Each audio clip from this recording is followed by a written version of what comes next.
Hello बच्चों, आप सभी का स्वागत है मेरे YouTube चैनल पर। मैं प्रोफेसर महेश सर आपके लिए मैं लेके आया हूँ ट्यूटोरियल ऑफ सी प्रोग्रामिंग। ये टोटल सीरीज लेके आया हूँ बच्चों। ये जो सी प्रोग्रामिंग सब्जेक्ट्स है, ये आईस्कीम का जो करिकुलम चल रहा है MSBT के अंदर, उनमें सेकंड सेम में जो बंदे हैं computer IT and EJ branch के, उनके लिए ये ट्यूटोरियल बहुत फ़ायदेमंद है। क्योंकि ये जो ट्यूटोरियल मैंने डिज़ाइन किया, ये पूरा आईस्कीम करिकुलम के हिसाब से टोटल 70 मार्क का ये सब्जेक्ट्स है। उसमें से 28 मार्क्स का पासिंग होता है बच्चों। तो ये पासिंग करना बहुत आसान हो जाता है। और ये पूरा का पूरा विद नोट्स में ये ट्यूटोरियल आपको दे रहा हूँ, ताकि एग्जाम पॉइंट ऑफ व्यू आपको लिखने के लिए आपका खुद का मटेरियल आपके पास होगा। तो उस बेसिस पे मैं बोल रहा हूँ कि आप काफ़ी अच्छा स्कोरिंग कर सकते हो। 28 मार्क्स तो ये आप यूं ही निकाल लोगे, लेकिन मैं स्कोरिंग की बात कर रहा हूँ क्योंकि इसके पहले मैंने 98 मार्क्स निकाल के दिए बच्चों। तो उस एक्सपीरियंस के हिसाब से मैं बोल रहा हूँ कि आप काफ़ी अच्छा स्कोरिंग कर सकते हो। तो आज मैं लेके आया हूँ आपको पहला टॉपिक एरे एंड स्ट्रिंग का। तो चलो चलते हैं एरे एंड स्ट्रिंग की तरफ। करते हैं हम एरे एंड स्ट्रिंग। तो बच्चों, ये एरे एंड स्ट्रिंग को टोटल मार्क्स दिया है 14, और एज पर आईस्कीम के करिकुलम के हिसाब से टॉपिक कवर करने के लिए टाइम दिया है 12 आवर्स। ओके, तो 12 आवर्स ना लेते हुए हम थोड़ा कम समय में इसको कवर करेंगे।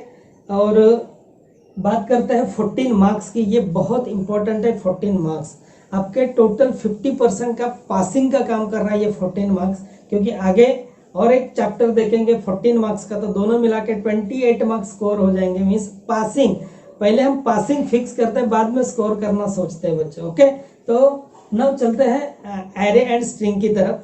तो एरे जो पढ़ रहे हैं हम, ये पढ़ने से पहले हमें व्हाई इसका क्लियर करना होगा कि हमें ये एरे क्यों पढ़ना है। इसके पहले भी हम 2 चैप्टर के अंदर देखा है कि वेरिएबल्स काफ़ी सारे दिए हैं वैल्यू स्टोर करने के लिए। जैसे कि हमने इंटीजर वेरिएबल देखा, कैरेक्टर वेरिएबल देखा, डबल वेरिएबल देखा, देन आफ्टर फ्लोट वेरिएबल्स देखा। उसके अंदर भी हम वैल्यू स्टोर कर सकते हैं। तो ये एरे देखने की हमें क्या ज़रूरत है।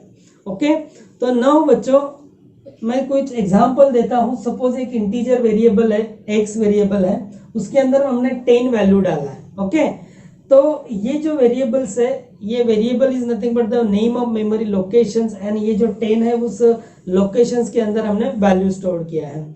सपोज मुझे x के अंदर 20 सब्स्टिट्यूट करना है या 20 को स्टोर करना है, तो क्या हम कर पाएंगे? कर पाएंगे, बट क्या होगा कि जो प्रीवियस 10 है लोकेशन के अंदर, वो जो स्टोर किया हुआ वो निकल जाएगा। मीन्स उसके ऊपर ये ओवरराइट होगा, मीन्स वो डिलीट हो जाएगा, उसके ऊपर ये 20 ओवरराइट होगा। मीन्स इसका मतलब आप एक वेरिएबल के अंदर एट ए टाइम एक ही वैल्यू स्टोर कर सकते हो। सपोज मुझे अगर 10 वैल्यू अगर स्टोर करना है मेमोरी लोकेशंस के अंदर, तो मुझे 10 वेरिएबल्स पहले क्रिएट करने होंगे एंड उस वेरिएबल्स के अंदर मुझे वैल्यू डालना होगा। ओके, तो ये हुआ 10 के लिए, तो आप आसानी से कर सकते हो। क्या अगर मुझे 50 स्टूडेंट का रोल नंबर अगर मुझे कलेक्ट करना है और वो स्टोर करना है, तो क्या हम कर सकते हैं बच्चों? नहीं कर सकते, क्योंकि ये बहुत कॉम्प्लिकेटेड टास्क है। अगर मुझे 50 रोल नंबर्स अगर स्टोर करने, तो 50 वेरिएबल्स पहले डिक्लेयर करने होंगे। हर एक वेरिएबल्स के अंदर एक एक वैल्यू आपको स्टोर करना होगा। तो सपोज हर एक के लिए एक एक स्कैनएफ स्टेटमेंट भी लिख सकते हो, या एक ही स्कैनएफ स्टेटमेंट के लिए हर एक के लिए वैल्यू भी डाल सकते हो। लेकिन एक स्कैनएफ के अंदर कर रहे हो तो उसको 50 बार %d लिखना होगा, एंड देन आफ्टर 50 बार % वेरिएबल नेम देते जाना होगा। तो ये हर एक बार आपको काउंटिंग करना होगा बच्चों। तो it is very complicated task, ये करना बहुत मुश्किल है।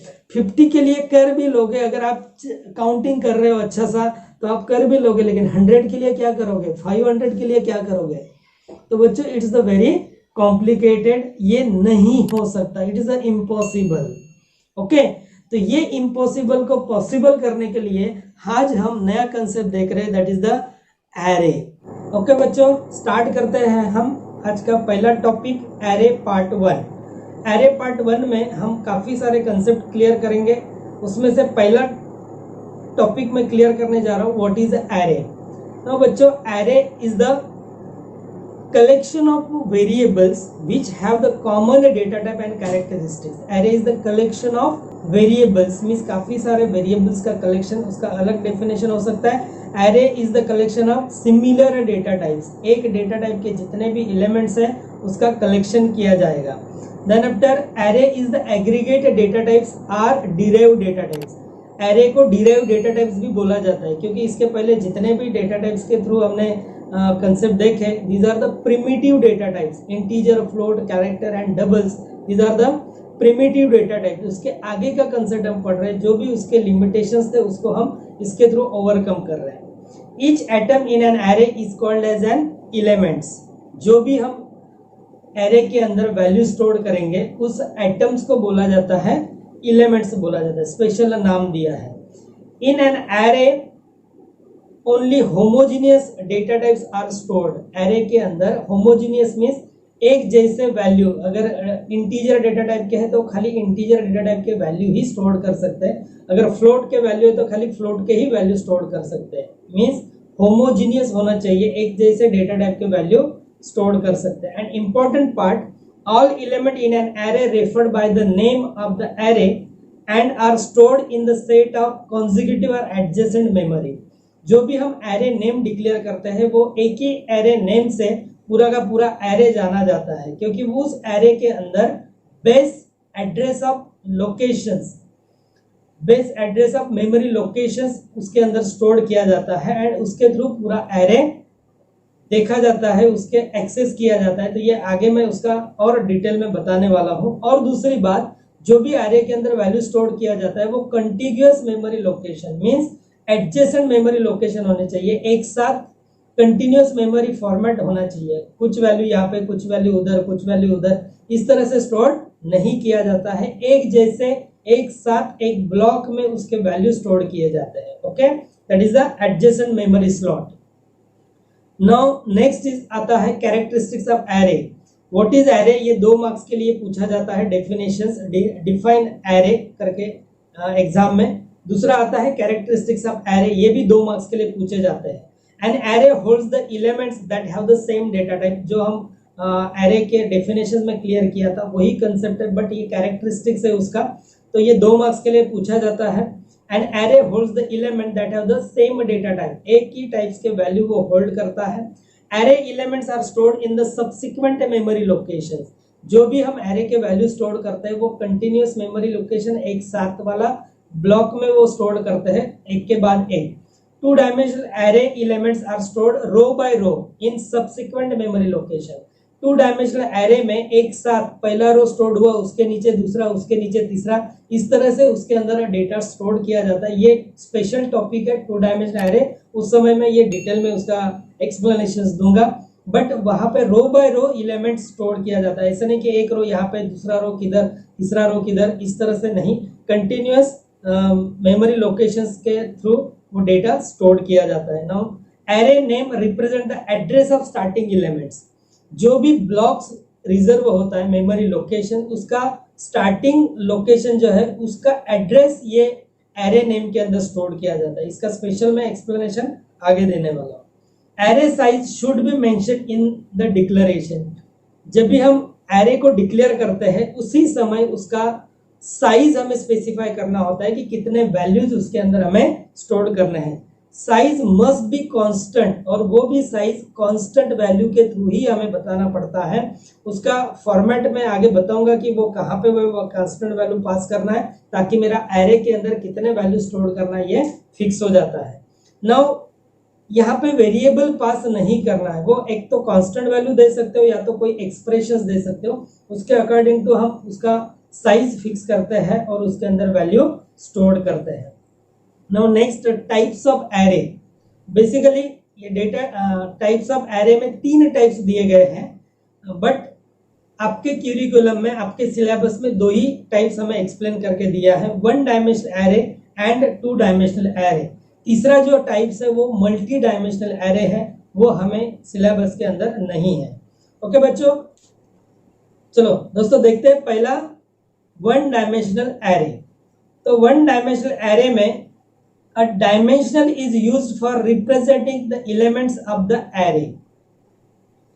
मीन्स ये वन डायमेंशनल है, टू डायमेंशनल है, ये कैसे आइडेंटिफाई होगा? वहां पे डायमेंशनल दिया जाएगा स्क्वायर ब्रैकेट के अंदर, जहां पे हम साइज देते हैं, that size is nothing but the dimensional. Means अगर वन स्क्वायर ब्रैकेट है तो that is the one dimensional array. Then example यहाँ पे दिया है कि इस तरह से वो डिक्लेयर किया जाता है. यहाँ पे एग्जाम्पल मैं बता रहा हूं कि इंटीजर एरे और उसका size square bracket. Now the square bracket is used for dimensional are the subscript of the array. Okay, the square bracket इसके थ्रू हमें इंडिकेट करना है कि now this is the one dimensional array. एक square bracket और एक subscript अगर उसके वेरिएबल के साथ अगर लगा देते हैं तो वो एक डायमेंशनल वन डायमेंशनल एरे बन जाता है. Then after so if there is only one subscript, अगर एक ही सबस्क्रिप्ट वहां पे अगर दिया या एक ही स्क्वायर ब्रैकेट अगर दिया तो वो then it called as the one dimensional array. अगर एक सबस्क्रिप्ट है तो एक वन डायमेंशनल एरे है, दो सबस्क्रिप्ट है, दो स्क्वायर ब्रैकेट है, उसके अंदर कुछ वैल्यू पास करे तो that is the two dimensional array. इस तरह से ये एरे डायमेंशनल के थ्रू बताया जाता है, one dimensional, two dimensional. Okay, तो आगे बढ़ते हैं. Declaration and initialization. तो डिक्लेरेशन करने के लिए वन डायमेंशनल एरे का डिक्लेरेशन कैसे होगा? जब भी हम प्रोग्राम लिखते हैं स्टार्टिंग में हमें डिक्लेरेशन देना होता है, तो उसका पहले हमें सिंटैक्स देखना है. यहाँ पे सिंटैक्स है उसका data types, then after array name and capacity. इसको मैं डिस्क्राइब किया नीचे. अबव सिंटैक्स में क्या क्या है. सबसे पहले हम डेटा टाइप्स, ये किसके लिए होता है? It is nothing but the types of data that will be stored in the array. हमें ये डेटा टाइप्स ये बताता है कि किस तरह का वैल्यू आप इसके अंदर स्टोर कर रहे हो. It may be integer, float, double, long और character.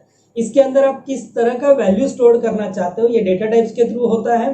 Then after array name, जैसे हम वेरिएबल नेम देते हैं वैसे ही एरे नेम के थ्रू हमें एरे डिक्लेयर करना होता है. एंड कैपेसिटी, ये sometimes also known as the subscripts or element to indicate the size of array. ये सब्सक्रिप्ट्स आर कैपेसिटी हमें ये इंडिकेट कर रहा है कि इस एरे के अंदर हमें कितने वैल्यू स्टोर करने हैं. सबसे पहले किस डेटा टाइप्स का वैल्यू स्टोर करना है, the name of array, and then after capacity, कितने वैल्यू उसके अंदर स्टोर करना है. Okay, square bracket represented that the variable in array. Variable के सामने अगर हम स्क्वायर ब्रैकेट देते हैं तो ही वो एज अ एरे कंसिडर होता है, अदरवाइज वो नॉर्मल वेरिएबल ही कंसिडर होगा. जैसे नॉर्मल वेरिएबल में एक वैल्यू स्टोर करते हैं वैसे ही ये करेगा, बट हम स्क्वायर ब्रैकेट और साइज उसका स्पेसिफाई कर देते हैं तो हमें उसके अंदर कितने वैल्यू स्टोर करना है ये हमें पता चलता है. ओके, तो आगे बढ़ते हैं. ये सबसे इंपॉर्टेंट है दोस्तों. स्टार्टिंग में जो मैंने एक्सप्लेन किया था कि मैं आगे बताने वाला हूं, तो यही कंसेप्ट है. सिंटैक्स यहाँ पे दिया हुआ है. देन आफ्टर सिंटैक्स से अगर कुछ मैं वेरिएबल यहाँ पे डिक्लेयर करता हूँ, array variable, suppose integer types का array and name of that array is array ही रखा एंड साइज 5 दिया, तो इसका मतलब मेमोरी स्पेस में इसको 10 बाइट्स का एक ब्लॉक रिजर्व होगा, क्योंकि ये इंटीजर डेटा टाइप्स है एंड एक वैल्यू के लिए 2 बाइट्स लगता है. तो इसके अकॉर्डिंग टू 5 ब्लॉक 2-2 बाइट्स के ये रिजर्व होंगे. एंड हर एक लोकेशंस को कुछ एड्रेस होगा, तो उस एड्रेस के हिसाब से ये जो पहला एड्रेस है ये एड्रेस स्टोर होगा अपना वेरिएबल नेम जहां पर हमने डिक्लेयर किया था, उस वेरिएबल नेम के लोकेशंस में ये एड्रेस, स्टार्टिंग एड्रेस यहाँ पे स्टोर होगा. आप बोलोगे कि सर ये तो पॉइंटर नहीं है, फिर भी ये मेमोरी एड्रेस कैसे स्टोर कर रहा है? तो बच्चों इसको बोलते हैं इंटरनल पॉइंटर वेरिएबल्स. ये जो एरे वेरिएबल्स है, ये एरे वेरिएबल्स के अंदर starting address of memory locations stored होता है, और बाकी ये जो ऊपर दिखाया गया है, now this is the index, ये इंडेक्स वैल्यू है, इसके थ्रू उस लोकेशंस के अंदर वैल्यू स्टोर किया जाता है. Means starting location, starting address हमें मिल जाता है, एरे वेरिएबल नेम एक ही है, उसके अंदर स्टार्टिंग एड्रेस मिला, देन आफ्टर उस स्टार्टिंग एड्रेस के थ्रू ये इंडेक्स मिला, इंडेक्स, देन आफ्टर लोकेशन और एड्रेस, ये 3 ही चीजें होते हैं उसके अंदर. तो इंडेक्स के थ्रू हमें लोकेशन मिलता है एंड देन आफ्टर उस लोकेशन में हम कुछ वैल्यू स्टोर करते हैं. सपोज मैंने पहले इंडेक्स के थ्रू ये लोकेशन में 10 स्टोर किया, दूसरे इंडेक्स के थ्रू ये लोकेशन में मैंने 20 स्टोर किया, लाइक दिस। इस तरह से हर एक इंडेक्स में कुछ ना कुछ तो वैल्यू स्टोर किया जाता है। एंड ये जो एरे है उस एरे को बोला जाता है internal pointer variables. Okay, now array variable hold the base address of array. ये जो बेस एड्रेस है, mean starting address of array है, वो एरे वेरिएबल्स के अंदर स्टोर होगा। यहाँ पे आप देख रहे हो कि यहाँ पे स्टार्टिंग एड्रेस यहाँ पे स्टोर हो रहा है। Okay, then after array elements we can access using the index number only. ये जो ऊपर इंडेक्स नंबर दिख रहा है 0 1 2 3 4, इसके थ्रू ही हम उस लोकेशन के नंबर को एक्सेस कर सकते हैं या उस लोकेशन के अंदर वैल्यू को स्टोर कर सकते हैं, क्योंकि हमें खाली स्टार्टिंग एड्रेस मिलता है बच्चों, बाकी के एड्रेस इंडेक्स के थ्रू ही हमें वो एक्सेस करना है। Okay, now array variables declare two types. Array variable declare two type, दो टाइप का एरे डिक्लेरेशन होता है। One is the local declaration and another one is the global declaration. ये लोकल एंड ग्लोबल में क्या फर्क है, हम आगे बढ़ते हैं। Now array declarations and initializations. The syntax of array can be initialized at the time of declaration. जब भी हम array को डिक्लेयर करते हैं उस समय हमें उसका डिक्लेरेशंस फॉर्मेट देना होता है, इनिशियलाइज करना होता है। तो इनिशियलाइज करने का सिंटैक्स है डेटा टाइप, जैसे हम एरे डिक्लेयर करते हैं वही, एरे नेम सेम, यहाँ पे कैपेसिटी, जितना यहाँ पे कैपेसिटी दोगे, जितना साइज दोगे, उतने वेरिएबल यहाँ पे देना है, बट वो variable equal to sign, that is the assignment operator and curly bracket के बीच में।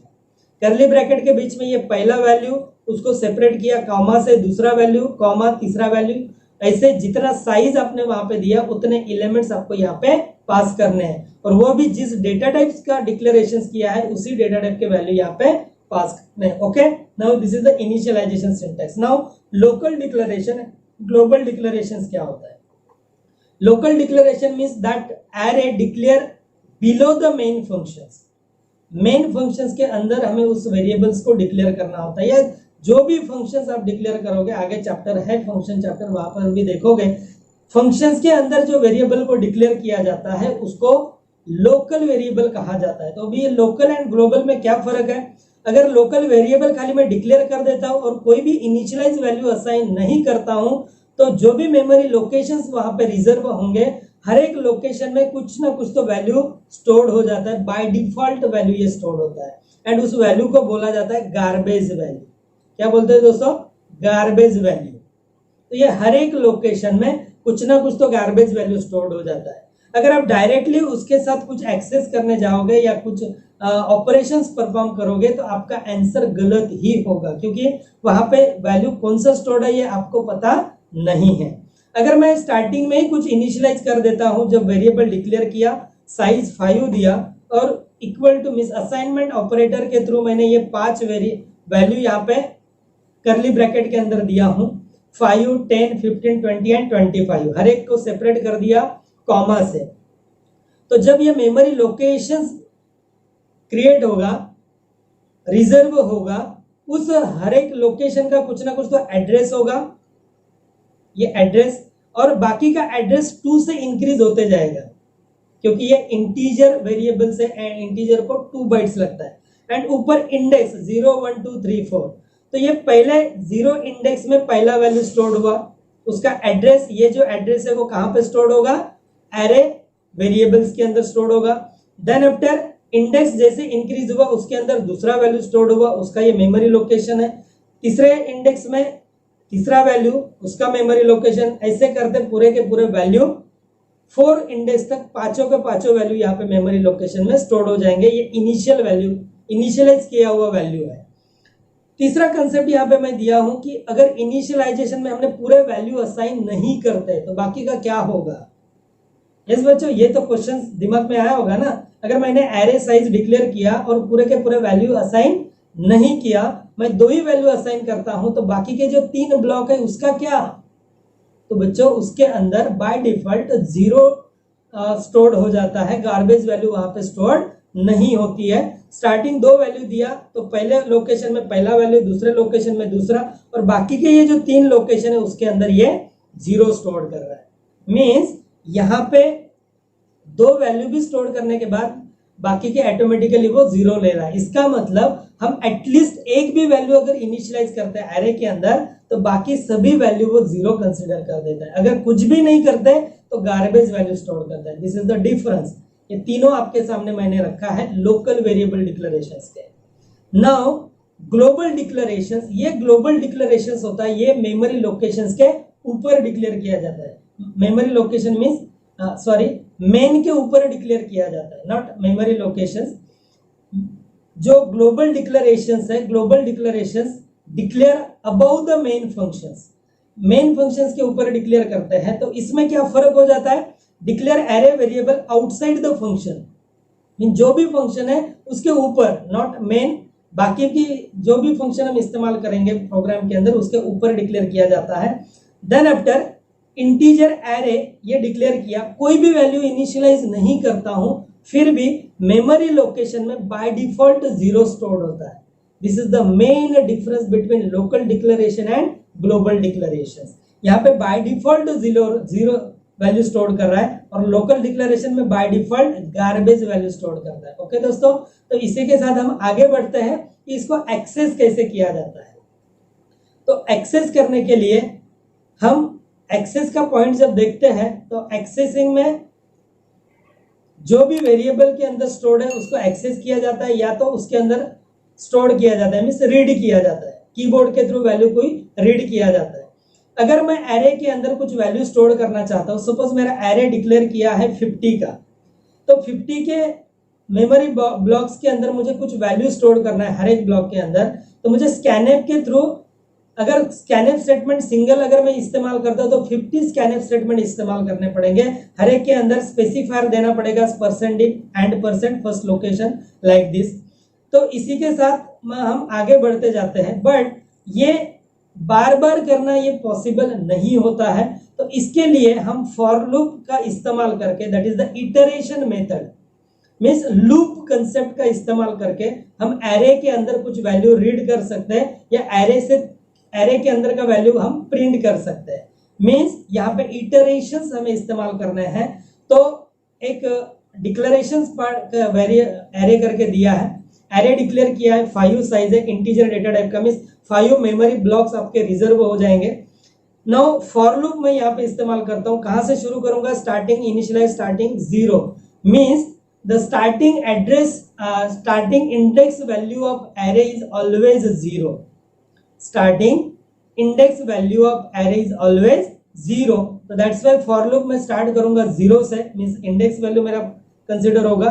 Then I means 0 is less than 5, yes, नीचे आएगा, नीचे क्या किया, इनपुट स्टेटमेंट डाला है, मींस कीबोर्ड के थ्रू रीड करेगा, बट यहाँ पे एक स्पेसिफायर दिया है %d, मींस इंटीजर वैल्यू मुझे लेना है और स्टोर करना है। स्टोर करने के लिए हमने एड्रेस यहाँ पे दिया एंड % के through address, means starting address and index value, means यहाँ पे स्टार्टिंग एड्रेस, अगर आई का इंडेक्स वैल्यू अगर 0 है तो उसका एड्रेस क्या रहेगा बच्चों, 3020। ओके, मींस पहला वैल्यू स्टोर्ड होगा यहां पे, इंडेक्स वैल्यू 0 और इंडेक्स वैल्यू 0 और memory 3020, means base memory, base address of array. Then after I increase by 1, I become 1, तो 1 होने के बाद जब आई का वैल्यू 1 है तब मेमोरी एड्रेस क्या होगा, 3022। इस तरह से पूरा का पूरा 4 तक ये मेमोरी एड्रेस बढ़ते जाएगा 3028 तक। नाउ एंड % देने से हमारे मेमोरी एड्रेस भी मिल रहा है और आई के थ्रू हमें इंडेक्स भी मिल रहा है, तो इसके थ्रू हम हर एक इंडेक्स में वैल्यू स्टोर कर सकते हो। पहला इंडेक्स का वैल्यू है 0 तो पहला वैल्यू, आई का वैल्यू इंक्रीज हो गया 1 हो गया तो दूसरा वैल्यू, आई का वैल्यू 2 हो गया तो तीसरा वैल्यू। इस तरह से हम हर एक लोकेशन में एक एक वैल्यू स्टोर कर सकते हैं। After completion of for loop, जैसे आई का वैल्यू 5 हो जाएगा, कंडीशन फॉल्स, फॉर लूप बाहर आ जाएगा, तब तक ये पूरे के पूरे वैल्यू कीबोर्ड के थ्रू रीड कर लेगा। ओके, नाउ सेम प्रिंटिंग के साथ प्रिंटिंग की बात आती है। प्रिंटफ स्टेटमेंट को हम लूप में कंटिन्यू कर देंगे। हमारे पास काफी सारे लूप कंसेप्ट है, फॉर लूप है, वाइल डू वाइल है, एंड वाइल लूप है, डू वाइल लूप है, लाइक दिस। इस तरह से लूप हमारे पास है, तो उसमें से हम फॉर लूप का इस्तेमाल करके उसको इटरेशंस में डाल देते हैं, मींस रिपीटेशंस में। Printed percentage, that is the percentage means integer value मुझे डिस्प्ले करनी है। यहाँ पे एड्रेस देने की जरूरत नहीं है बच्चों, क्योंकि यहाँ पे खाली लोकेशन देना है। मींस ये लोकेशन कहाँ से मिलेगा, इंडेक्स के थ्रू। तो ये इंडेक्स के थ्रू ये लोकेशन मिला और ये लोकेशन का पहला वैल्यू यहाँ पे डिस्प्ले हुआ। Then I increase by 1, I become 1, 1 is less than 5, yes. दूसरा लोकेशन मिला, दूसरा वैल्यू यहाँ पे डिस्प्ले हुआ। लाइक दिस, इस तरह से वो पूरे 5 बार वो लूप कंटिन्यू होगा और पूरे के पूरे वैल्यू एरे के डिस्प्ले करेगा। ओके दोस्तों, तो आज मेरा ये introduction of array and array के बेसिक कंसेप्ट मैंने आपके क्लियर कर दिए। अगर मेरा वीडियो आपको अच्छा लगा है तो प्लीज मेरे यूट्यूब चैनल को सब्सक्राइब करना ना भूलिए और जो भी बेल आइकन बटन दिख रहा है उसको दबा दीजिए, ताकि आपको पूरे के पूरे नए नोटिफिकेशन आते रहेंगे। तो अगले वाले वीडियो में मैं इसका प्रैक्टिकल पार्ट लेके आऊंगा। तो दोस्तों मिलते हैं नेक्स्ट वीडियो में, तब तक के लिए बाय बाय।